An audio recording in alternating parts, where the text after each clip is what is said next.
ধানের দাম কম, কামলার দাম বেশি। মর্যাদা থুবে তাকে ভোট দেবো।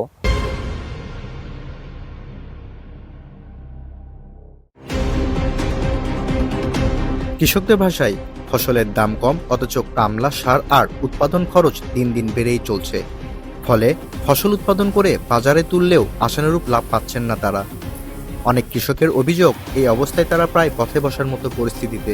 ওষুধ বড়ি দেওয়াও তেমন ফলন নেই, আবার দামও তেমন নেই, 1100-1200। কামলার দাম বেশি। কৃষকরা জানান, একদিনে গড়ে 600 থেকে 700 টাকা মজুরিতে শ্রমিক ভাড়া করতে হয়।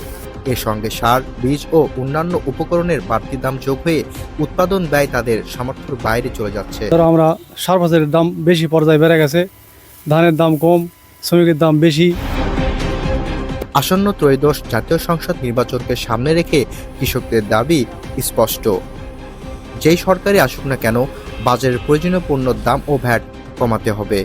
কৃষকদের মতে এই উদ্যোগ নেওয়া গেলে তবে কৃষক শ্রেণী টিকে থাকবে।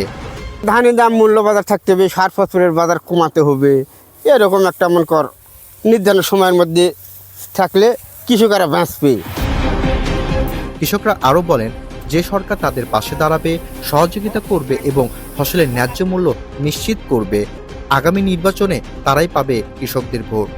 একই সঙ্গে তারা চান একটি সুষ্ঠু, অবাধ ও গ্রহণযোগ্য নির্বাচন। এমন প্রার্থীকে ভোট দেই যেন এই এলাকার দাম টাম কমে, আবার এই রাস্তাঘাট ভালো যেন হয়, এটাই আমরা চাই। কৃষকের যে যাই পরিদর্শন করবে তাকে কৃষকের যেন মর্যাদা থুবে তাকে ভোট দেবো। কৃষকদের চাওয়া খুব বেশি নয়, ন্যায্য মূল্য, সহযোগিতা এবং পাশে থাকার নিশ্চয়তা। আগামী সরকার যদি এসব দাবি পূরণ করতে পারে, তবে কৃষি ভবিষ্যৎ হবে টেকসই, বলছেন মাঠের কৃষকরা।